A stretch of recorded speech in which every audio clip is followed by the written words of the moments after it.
जुम्मे का रोज था, इतनी जोर से आवाज आई जैसे मतलब कोई ना बम फट गया। वहां से घसीटते हुए ये नीचे ले आए हैं और इन्होंने फिर मुझे वीगो डाले में डाला है। अब मुझे जब इन्होंने वीगो डाले में डाला तो फिर एफआईए गायब हो गई है बीच में से ना। मुझे नहीं अंदाजा कि मतलब कि ये कौन है। मैंने उनसे पूछा, भी कहते बताते हैं आपको अभी ना कि मैं कौन हूँ। मैं इतना बच्चा नहीं हूँ, मैं एफआईए कवर कर रहा हूँ 12-14 साल से। उसको तो वैसे साथ रहे, मुझे हैंडकफ किया हुआ है, तो मुझे इतनी समझ तो थी कि मतलब इनको मैं चाहिए हूँ, वो नहीं चाहिए। उनका सवाल एक ही था कि अहमद नूरानी जिन्होंने ये स्टोरी की बाजवा साहब के रिटर्न के हवाले से, कि उस जर्नलिस्ट को आप जानते हैं। मैंने कहा मैं बिल्कुल जानता हूँ, हमको लीक रहे हैं न्यूज में कई साल। हम्म। तो ये तो मैं बिल्कुल जानता हूँ। ठीक है। आपने उनको जी डाटा दिया। मैंने कहा मैंने डाटा उनको नहीं शेयर किया, ना मैंने ट्रांसमिट किया ना शेयर किया है। और उन्होंने कहा जी हम पे प्रेशर है, हमें कहा गया था कि इसको ना नोटिस देना है, ना इसको इंटीमेशन देनी है, ना समन करना है। इसको इसी तरह ड्रैग करके जलील करके लाना है। इसको हमने मिसाल बनानी है। तो वो कह रहे हैं कि तू खड़ा हो जा, जैकेट उतार दे अपनी और अच्छा। मुंह दीवार की तरफ कर ले और कुर्सी बन जा। अस्सलाम वालेकुम जी, आप सियासत डोर पी के देख रहे हैं। सोहराब बरकत आपसे मुखातिब है। एफआईए से जमानत के बाद शाहिद असलम साहब हमारे साथ मौजूद हैं। शाहिद भाई अस्सलाम वालेकुम। जी वार इस्लाम, थैंक यू सोरा साहब।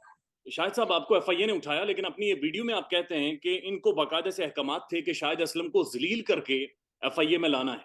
किस तरह से उठाया गया और ये क्या सोच क्या थी? सोरा साहब देखें, मैं गुज़िश्ता तकरीबन 12-14 साल से एफआईए कवर कर रहा हूँ। जी। और एफआईए पे एक नहीं, दो नहीं, 10-20 दर्जनों नहीं बल्कि सैकड़ों स्टोरीज में कर चुका हूँ।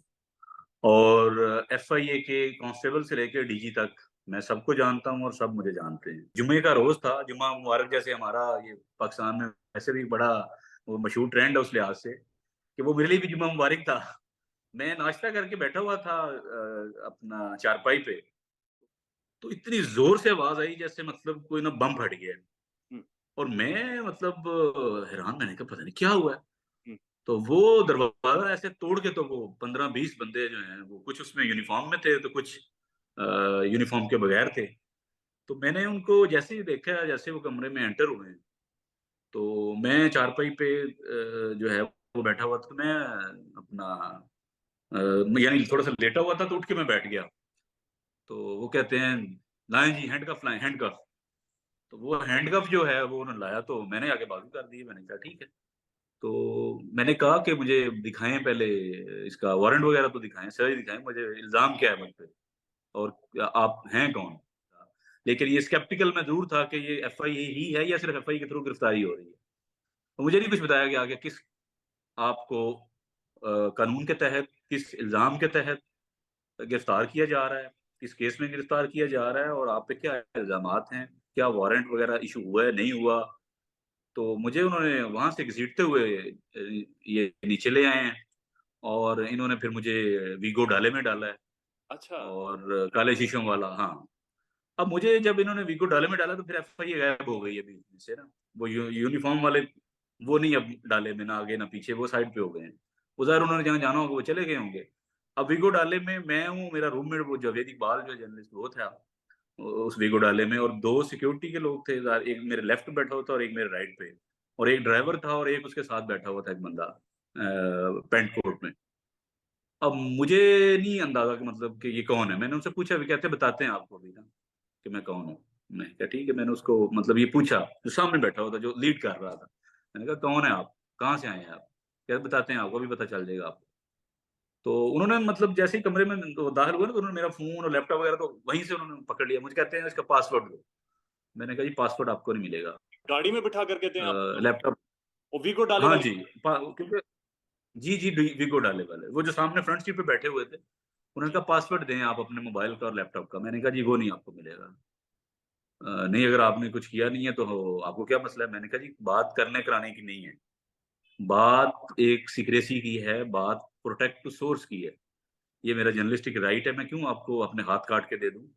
मैं नहीं बताऊंगा आपको कुछ भी। कहते चले ठीक है। वो उसने मोबाइल वगैरह वो डाल लिया उसमें, बैग वगैरह में। साथ में जो मेरा रूममेट था उसने उसको बता दिया अपना पासवर्ड भी। उन्होंने कहा जी चेक कर ले, जो मर्जी चेक करना है उसका।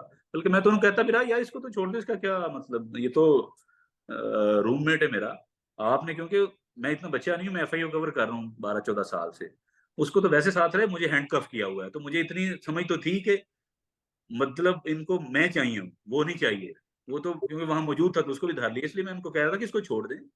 मुझे आपने गिरफ्तार कर लिया है, हथकड़ी लगा ली है, तो मैं तो जा रहा हूँ आपके साथ। तो वो फिर हम मुगलपुरा से होते हुए केनाल पे चढ़े, केनाल से फिर हम ठोकर गए, ठोकर से फिर हम मोटरवे पे चढ़ गए। तो ये जर्नी ऐसे स्टार्ट हुई। तो फिर रास्ते में, क्योंकि घर से लेके मोटरवे तक कोई ज्यादा बातचीत नहीं हुई, मैं चुप करके बैठा हुआ था। मैंने एक दो चीजें बस पूछ के, तो वो अगला भी चुप कर गया और मैं भी। तो मोटरवे पे फिर एक साथ में जो मेरे राइट साइड पे एक सिक्योरिटी वाला बैठा हुआ था, उसने कहा, "ए ਤੁਹਾਨੂੰ ना कितनी बारी फड़िया है, तुम्हारी गिरफ्तारी कितनी, यानी कि ये आपकी जो है अरेस्ट है, ये कितनी बार हो रही है?" हम्म। मेरे लिए ये एक अच्छा इंटरेस्टिंग सवाल था। मैंने कहा, क्यों आप ये क्यों पूछ रहे हैं, मुझे तो पहली दफा ही गिरफ्तार कर रहे हैं। कहते, यार आप पैनिक नहीं हुए? मैंने कहा, आपकी है परेशानी कोई नहीं है आपके चेहरे पे। मैंने कहा, यार परेशान मैंने क्यों होना है, पैनिक क्यों मैंने होना है? ना तो मैंने कोई गलत गलत काम किया है, ठीक है, और ना तो मैंने कोई इलीगल काम किया है, तो मैं परेशान क्यों होऊंगा? जो होगा देखा जाएगा। अब उसमें थॉट प्रोसेस मेरा चल रहा है, मैंने अब ये फील कर रहा हूँ कि अब मुझे नहीं पता, मैं आगे की अब जर्नी का सोच रहा हूँ कि ये अब मुझे कहाँ लेके जाएंगे। क्या किसी सेफ हाउस में जा रहा हूँ मैं, या मेरी मंजिल, जो आगे की मंजिल का मुझे नहीं पता। अभी तक मैं क्लियर नहीं हूँ कि ये कौन लोग हैं और मुझे कहाँ लेके जा रहे हैं। क्या किसी सेफ हाउस में जाना है या किसी सरकारी दफ्तर में? शाहिद साहब, उस वक्त तक आपको अंदाजा था कि आपके ऊपर इल्जामात हैं कि आपने जनरल बाजवा साहब के हवाले से इंफॉर्मेशन बाय की है? नहीं नहीं, कुछ मुझे तो पता ही नहीं ना कि इस केस में उठा के लेके जा रहे हैं। अच्छा, फिर मुझे ये तो पता ही ना उस, जी, मुझे किसी बात नहीं पता कि मेरा इल्जाम क्या है और मैं क्या, जो है वो किस चक्कर में, किस इल्जाम में, और कौन मुझे उठा के लेके गया है। ठीक है। फिर आपको इस्लामाबाद में यहाँ पर जो जो लोकल कोर्ट्स हैं उन्होंने आपका 2 दिन का जिस्मानी रिमांड दे दिया। उस दौरान आप पर टॉर्चर किया गया? नहीं, उसके उसमें आगे जब हम मोटरवे से उतरे हैं ना, तो ये मुझे ले गए फिर जी13 में। अब जी13 ऑफिस जो एफआईए की इस्लामाबाद जोन का है, वो मुझे अच्छी तरह जो है उससे शनासाई है, क्योंकि मैं बहुत दफा गया हूँ। जी, मैंने एक, बल्कि एक इंटरनेशनल ऑर्गेनाइजेशन है, voice, voice VICE, voice media UK, ये बड़ी रिनाउंड डॉक्यूमेंट्रीज बनाने के लिए बड़ा रिनाउंड है, ये इंटरनेशनल ऑर्गेनाइजेशन जो है मीडिया की। इसके लिए मैंने एक डॉक्यूमेंट्री बनाई थी ऑर्गन ट्रैफिकिंग पे पाकिस्तान के हवाले से।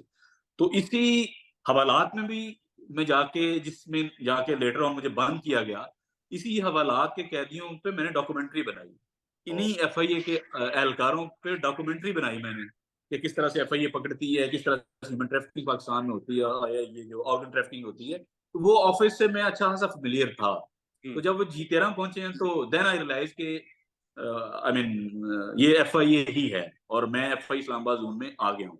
ठीक तो है, वहां हम दोनों को वो ले गए। वहां जाके फिर उन्होंने हथकड़ी वगैरह खोली, और फिर इनिशियली उससे को बातचीत करके दूसरे दोस्त को, तो उन्होंने रात 9 बजे तकरीबन छोड़ दिया। ठीक है। तो उसके बाद जब आपका 2 दिन का जिस्मानी रिमांड होता है, उस दौरान आपसे क्या पूछगिछ की गई? देखिए, फ्रॉम द डे वन उनका सवाल एक ही था कि अहमद नूरानी, जिन्होंने ये स्टोरी की बाजवा साहब के रिटर्न के हवाले से, कि उस जर्नलिस्ट को आप जानते हैं? मैंने कहा, मैं बिल्कुल जानता हूँ, हमको लीक रहे हैं न्यूज में कई साल। हम्म, तो ये तो मैं बिल्कुल जानता हूँ। ठीक है, आपने उनको जी डाटा दिया? मैंने कहा, मैंने डाटा उनको नहीं शेयर किया, ना मैंने ट्रांसमिट किया है, ना शेयर किया है। नहीं, आप हमें पासवर्ड दें, ये दें, हम पता कर लेते हैं। मैंने कहा, पता करते फिर। मैंने कहा, मोबाइल या लैपटॉप में क्या है मुझसे देते तो कोई नहीं जानता ना कि मेरे लैपटॉप में और मोबाइल में क्या है। लेकिन मैं एक चीज आपको बता दूं, आपने क्योंकि इसको खोल ही लेना है, आपको कोई ट्रांसमिशन या कोई हम्म, शेयरिंग नहीं मिलेगी, क्योंकि हुई नहीं, मैंने की नहीं किसी को। और मैंने ना कोई चीज डिलीट की है। मैंने कहा, मैं 12-14 साल हो गए मुझे रिपोर्टिंग करते हुए। फैक्ट्री रीसेट करना 1 मिनट का काम है। आपने केस रजिस्टर किया 15 दिसंबर को के लगभग, कहीं स्टोरी छपी 18-19 नवंबर को, 15 दिसंबर को आपने, मैंने कहा, एफआईआर की, और 13 जनवरी को आपने मुझे उठाया। ये तकरीबन 2 महीने का अरसा बनता है। हम्म, तो मैंने कहा, अगर मैंने कुछ किया होता तो 1 मिनट का काम था, मैं हर चीज अपनी डिलीट ना करता, मैं सारे ट्रैक खत्म ना करता। मैंने कोई फैक्ट्री रीसेट भी, मैंने कहा, नहीं किया इसको। हम्म। आप जब इसको करेंगे तो आपको पता चल जाएगा, जब फ्रांजिक होगा तो। सो मुझे कोई परेशानी नहीं है। तो वो बार बार यही बातें उसमें चलती रही, पासवर्ड दें और। एफआईए कोई डाउट कैसे हुआ कि जैसे आपने कोई इन्फॉर्मेशन लीक की होगी या अहमद नूरानी को आपने किसी तरह से इन्फॉर्मेशन बाय करके दी होगी? इसमें ये बड़ा आपका इंटरेस्टिंग सवाल है कि मैं इस केस में, मैं इस पिक्चर में कैसे आया। देखिए एफबीआर का एक बंदा जिस पे एफआईआर हुई और उनको उठाया एफआईए ने, उनका एक नाम है अरशद अली कुरैशी, एक अक्यूज एफबीआर के मुलाजिम हैं, हुँ, जो अभी अडयाला जेल में ही है। उनको वो लाहौर से ताल्लुक रखते हैं और मेरा उनके साथ जो है वो कई सालों से ताल्लुक है। मैं उनको जानता हूँ, वो मेरे फैमिली मेंबर की तरह हैं। हम इकट्ठे खाना खाते हैं, घर आना-जाना है हमारा, फैमिली ताल्लुक है। उनको जब इन्होंने उठाया, प्रेशराइज़ किया या जो भी है, मुझे नहीं पता उनका इस जर्नलिस्ट को जिसने ये स्टोरी की, उनकी डाटा शेयरिंग में क्या रोल है, क्या नहीं है, ये तो एफआईए जाने और उनका काम जाने। क्योंकि मेरा उनसे बहुत ज़्यादा इंटरेक्शन रहता है, मेरे अच्छे दोस्त हैं। सोर्स की मैं बात नहीं कर रहा, क्योंकि वो मैं डिस्क्लोज़ थोड़ी करने जा रहा हूँ, ना आपको, ना एफआईए को। वो मेरे एफबीआर के एक अच्छे दोस्त हैं, सोर्स नहीं है। जी। तो मेरा उनसे क्योंकि अच्छा इंटरेक्शन था और वो इस केस में किसी तरीके से एफआईए ने उनको इम्प्लीकेट किया, तो इस बात को लेके एफआईए ने मुझे गिरफ्तार किया, उससे बयान लिया इन्होंने 164 का ज़बरदस्ती, उसमें पता नहीं उनके साथ क्या-क्या इन्होंने किया, कि जी तू शाहिद असलम का नाम ले। तो ये उनको एफआईए कह के शाहिद असलम ने ने ये एफआईए ने उन्हें कहा कि तू शाहिद असलम का नाम ले। जी, जी, मुझे क्योंकि मैं एफआईए कवर करता हूँ, मुझे इन्वेस्टिगेशन की चीज़ों का आइडिया था। मुझे बाद में बताया गया सारा कि किस तरीके से आपको इम्प्लीकेट किया गया है, कि वो ज़बरदस्ती बयान भी दिलवाए गए कि मैंने यानी एम नूरानी को इनसे शायद मिलाया। हालाँकि मुझे नहीं पता उनकी आपस में कोई मुलाकात हुई है, नहीं हुई है, कब हुई, आपस में उनका क्या रिलेशनशिप है, कोई डाटा आपस में उन्होंने शेयर किया है, नहीं किया। मेरे पास ऐसा कोई एविडेंस नहीं है, ना हमारी कोई इस तरह से बातचीत जो है वो रही। ज़ाहिर है एक अच्छे दोस्त होने के नाते ज़रूरी नहीं है कि जो मेरा एक अच्छा दोस्त है, अगर वो किसी का सोर्स है, मुझे नहीं पता वो सोर्स किसी का है कि नहीं। लेकिन वो मुझे बताएगा कि मैं क्या करता हूँ या क्या नहीं करता हूँ या क्या हम बहुत से लोगों से हमारी दोस्ती है, लेकिन क्या हम हर किसी को बताते हैं? आप बताते हैं कि अपने दोस्तों को मेरा कौन सोर्स है, बताते हैं आप? आप भी सर कभी नहीं नहीं, बताते। शाहिद साहब सो आपने बड़ा क्लीन वो इन्होंने उससे ज़बरदस्ती बयान दिलवा के तो मुझे इम्प्लीकेट किया। अच्छा सर ये बराए मेहरबानी बताइए कि आप समझते हैं कि एफआईए के ऊपर किसी का प्रेशर था, किसी इदारे का, किसी शख्सियत का कि शाहिद हुसैन को लाओ और इस तरह से कि आपने बल्कि एक जगह पर कहा भी है कि एफआईए के ऊपर प्रेशर था। पिक्चर फिर भी क्लियर नहीं हो पा रही ना, फिर इसका मतलब है कि किसी को ज़ाती खुन्नस थी आप पर, कोई ज़ाती ब मुझे बद एफआईए ने ड्यूरिंग ड्यूरिंग फिजिकल रिमांड बिल्कुल ये बताया है कि भाई हमारा तेरा से लेना देना कोई नहीं है, हम तुम्हारा बड़ा एहतराम करते हैं, हमें पता है कि तू बड़ी अच्छी जो है वो इसके हवाले से तुम्हारा ट्रैक रिकॉर्ड है एफआईए की। वो क्योंकि हर बंदा मैंने कहा ना हर बंदा मुझे जानता है वहाँ पे। हर बंदे को पता है शाहिद असलम कौन है एफआईए में। और उन्होंने कहा जी हम पे प्रेशर है। हमें कहा गया था कि इसको ना नोटिस देना है, ना इसको इंटीमेशन देनी है, ना समन करना है। इसको इसी तरह ड्रैग करके ज़लील करके लाना है। इसको हमने मिसाल बनानी है। उन्होंने कहा ये हमें ऊपर से आर्डर था। ऊपर से मुराद क्या है उनकी, क्या डीजी एफआईए से वो कह रहे थे, वो मुखातिब तो है उनके, या ऊपर फेडरल मिनिस्टर है कोई, या प्राइम मिनिस्टर है, मुझे नहीं पता। ऊपर से कौन मुराद है? ये तो अब एफआईए का डीजी या डायरेक्टर या जो आईए वो बता सकता है कि ऊपर से क्या मुराद है, मुझे इस बात का नहीं पता। आप पर तशद्दुद भी किया गया या मेंटली टॉर्चर आपको किया गया? तशद्दुद देखें उनका मूड बिल्कुल बना सोराब साहब। वो पूरी उन्होंने मुझे कुर्सी-शुर्सी बनाया। अब कुर्सी शायद आप समझते होंगे जो जी, जी, जी। कभी मैं कस्टडी समझ में गए हो गया। ना तो कुर्सी बनाना और हाथ ऊपर कर ले। हाँ, तो ये सारा सीन हुआ जब मैं पासवर्ड नहीं दे रहा था और मेरा दोस्त जो है वो जावेद इकबाल मेरा वो यूनिवर्सिटी का क्लास फेलो है। हम पंजाब यूनिवर्सिटी में इकट्ठे पढ़ते भी रहे हैं और पिछले यानी हम तकरीबन 2008 से अब 23 आ गया, 15 साल से एक-दूसरे को जानते हैं, साथ रहते हैं। अब वो एक चेयर पे वो बैठा है, दूसरी पे मैं बैठा हूँ। मैं पासवर्ड नहीं ले रहा, तो वो कह रहे हैं कि तू खड़ा हो जा, जैकेट उतार दे अपनी और अच्छा। मुँह दीवार की तरफ कर ले और कुर्सी बन जा। अब उनको अब इस दौरान जो असिस्टेंट डायरेक्टर है, जो इन्वेस्टिगेशन ऑफिसर भी इस केस का रिज़वान मेहदी, वो भी एफआई वो उस कमरे में मौजूद है और 2-3 एफआईए के और एहलकार उस कमरे में मौजूद हैं और ये एक एफआईए का एहलकार उस तफ्तीशी अफसर और एडी के सामने मुझे कह रहा है दीवार की तरफ मुँह कर ले और कुर्सी बन जा और तूने बोलना नहीं अब। वो बदतमीज़ी वाला लहज़ा शुरू हो गया और जावेद बैठा हुआ है साथ। जावेद एक इंतहाई इनोसेंट और शरीफ आदमी है। वो प्रोफ़ेसर है, टीचर है, यूनिवर्सिटी में पढ़ाता रहा है। मास्टर्स उसने जर्नलिज़्म में भी किया और मास्टर्स उसका इंग्लिश लिटरेचर में भी है। तो वो बड़ा परेशान हो गया।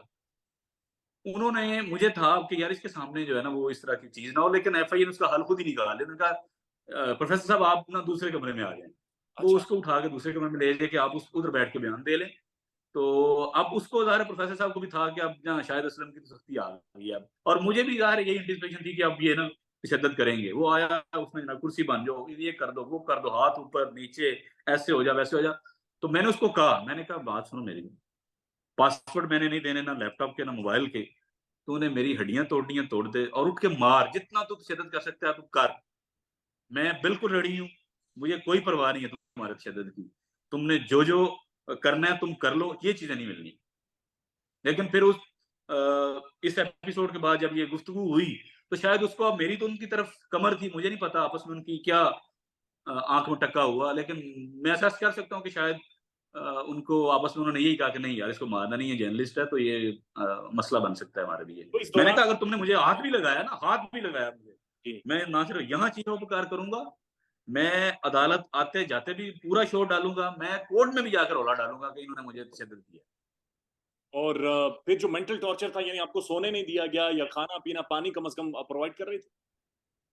नहीं, मेंटल टॉर्चर तो बहुत हुआ। मेंटल टॉर्चर देखें ना, सबसे बड़ा मेंटल टॉर्चर ये होता है सोराब साहब कि आप पे हर आधे घंटे बाद आपको बुला लें, आओ जी बयान दो आके, आप इसका सवाल का जवाब दें जी, और माने कि आपने ये डाटा दिया है। मैंने कहा मैं क्यों मानूं, मैंने ये काम नहीं किया, मैं कैसे मानूं उसको। ये इतना मज़ाक का केस, ये पाकिस्तान की तारीख का सबसे बड़ा केस था, जर्नलिस्ट की, हमारी सहाफ़ती कम्युनिटी के लिए सबसे बड़ा केस है ये।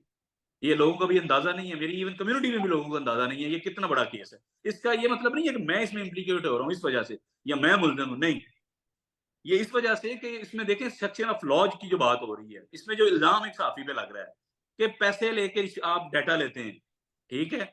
इस बात को, अगर ये बात आगे चली और आगे अगर ये बात चली, तो बात से देखें अगर, और कोर्ट ने इसको इंडोर्स किया इन चीज़ों को, क्योंकि एविडेंस तो है कोई नहीं, ना मैंने इन चीज़ों में इस प्रैक्टिस में हूँ कि पैसे लेके मैं डाटे लेता हूँ या रिश्वत देके।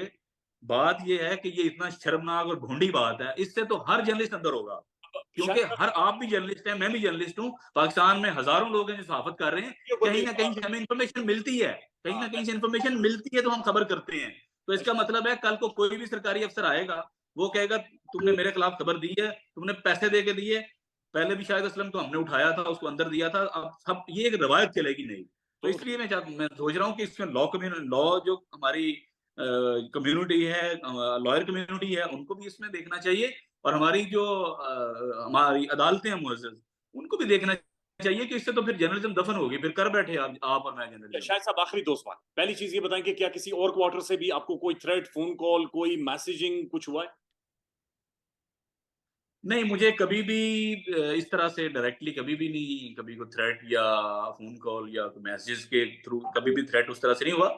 लेकिन जब से ये ज़ाहिर वाक़या हुआ है, मेरे दोस्त को भी परेशान कर रहे हैं, जावेद इकबाल को भी, क्योंकि उसी रात उसको उन्होंने वापस भेज दिया था। वो बड़ी मुश्किल से ज़ाहिर है करते-कराते वो रात 1-2 बजे कहीं लाहौर पहुँचा, 4 बजे शायद पहुँचा उस रात। तो उसको मुसलसल उसको भी थ्रेट कर रहे हैं, तंग कर रहे हैं उसको मुख्तलिफ लोग, अब मुझे नहीं पता वो कौन है। सिविल कपड़ों में लोग हैं, उसको चेज़ भी करते हैं। और मैं तो, क्योंकि अभी सारा दिन आपको पता है, मैं तो लास्ट जुमे से हुँ। जुमेरात तक ज़ाहिर है कस्टडी में था, पहले एफआई कस्टडी में, फिर मैं जेल चला गया। तो मैं तो अभी आया हूँ बाहर। तो अभी देखते हैं, और अब इंटरेस्टिंग मैं आपको बताऊँ, जिस दिन इन्होंने मुझे उठाया है, जुमे को, लास्ट जुमे को, मैं जुमेरात को सारा दिन एफआई के ऑफ़िस में बैठा हुआ था, ठीक है? और आज जब मैं वापस आया हूँ, तो आज जुमे का दिन, मैं जब आपसे बात कर रहा हूँ, तो आपसे बात करने से पहले तक मैं सुबह से एफआई के ऑफिस लाहौर में बैठा हुआ था। ओह! ये मेरी बीट है, ये मेरी एरिया ऑफ रिपोर्टिंग है, आपकी तो मैंने कहाँ जाना है? आपकी लास्ट टाइम अहमद नूरानी से बात कब हुई थी? मेरी, इन साहब का जो आप नाम ले रहे हैं, इनसे लास्ट टाइम बात मेरा ख़्याल है कहीं मई-जून 2021 में शायद हुई होगी, और फिर हमारी कुछ डिफरेंसेस डेवलप हुई, कुछ अपना उनके प्रोफ़ेशनल मामलात को लेके। क्योंकि मैं एक स्टोरी कर रहा था एक सीनियर गवर्नमेंट सर्वेंट पे, और स्टोरी वो समहाउ पब्लिश ना हो सकी। उस बात को लेके हमारी काफ़ी डिफरेंसेस डेवलप हुई, और उसके बाद से मेरा और यानी आपका जिन साहब का आप नाम ले रहे हैं, कोई अहमद इंटरैक्शन नूरानी नहीं है। से या स्टोरी से कोई बिल्कुल दूर-दूर तक कोई ताल्लुक नहीं है, ये बात आपने क्लियर कर दी है। वन लास्ट क्वेश्चन सर, अब बार-बार आपने ये कहा कि एक बड़ी कब्र खुदवाएँ साथियों के लिए, सबको उसके अंदर डाल दें, लेकिन उसका ठेका मलिक रियाज़ को दें। ये जी। ये क्या मंतक है? देखें वो इसको देखें, कंस्ट्रक्शन का अगर कोई गुरु पाकिस्तान में है, तो वो तो देखें Malik there is Riyaz. No other than Malik साहब। और फिर जो मौजूदा ये जो पीडीएम की गवर्नमेंट है, इनका हास मोहब्बत, और उनका तो खैर मलिक साहब का तो हर एक से ही हास प्यार मोहब्बत है। लेकिन इसलिए कह रहा था कि ये सहाफियों की देखें, एक पहले अगर कभी कब्र खुदी है मियाँ साहब के दौर में, इमरान खान के दौर में सहाफी उठाए जाते थे, तशद्दुद होता था, नौकरी से जाते थे। लेकिन बात अब एक स्टेप आगे बढ़ गई है। अब कब्रें खुदना शुरू हो गई हैं। अरशे शरीफ की कब्र की मिट्टी अभी ठंडी नहीं हुई, खुश्क नहीं हुई। उसका उसकी लाश अभी भी तड़प रही है उस कब्र में कि मुझे इंसाफ दो। तो पता नहीं कब इंसाफ मिलेगा। तो अब सहाफियों की कब्रें खुदना शुरू हो गई हैं। मैं बात मैं इसलिए कर रहा था कि अगर सहाफियों की कब्रें खोदनी है ना, तो फिर एक ही खोदें। कॉन्ट्रैक्टर मलिक साहब से बड़ा पाकिस्तान में है कोई नहीं, तो उनको ठेका दें। आपका उनके साथ एक पुरानी एफिलिएशन भी है। बड़ी कब्र खोदें, मुझे अकेले को उसमें ना डालें, ना मैं अकेला जाऊंगा। उसमें फिर हामिद मीर भी जाएगा, आसमा शराजी भी जाएगी, उमर चीमा भी जाएगा, एजाज सैयद भी जाएगा, उसमें मतीउल्लाह जान भी जाएगा, उसमें नदीम मलिक भी जाएगा, उसमें शाहजेब खानजादा भी जाएगा, उसमें काशिफ अब्बासी भी जाएगा, और उसमें सोहराब साहब आप भी जाएंगे। फिर यार मैं आपके सबको लेके जाऊंगा। जो जो सरकश आपके जो सरकश बंदा है, जो यहाँ पे देखे रूल ऑफ लॉ की बात करेगा पाकिस्तान में, दैट्स ट्रू। जो यहाँ जमहूरियत की बात करेगा, जो इंसाफ की बात करेगा, जो गरीबों के हकूक की बात करेगा, ह्यूमन राइट्स की बात करेगा, फैक्ट्स की बात करेगा, शाहिद साहब उस सारों को मैं लेके जाऊंगा। इसलिए मैं चाह रहा हूँ एक ही कब्र बने, जी जी। उसको दफन करें, शाहिद ताकि हमारा इस हमारा अशराफिया का इस हाँ। अशरा लास्ट लास्ट चीज, ताकि सोहराब साहब इस मुल्क से अशराफिया की जान छूटे, तनकीद से, क्रिटिसिज्म से। ठीक है ना, कोई बंदा रिपोर्ट करे, ना किसी का इशू बने, ना कोई ये मामला हमेशा के लिए खत्म हो जाए। आपका बहुत बहुत शुक्रिया।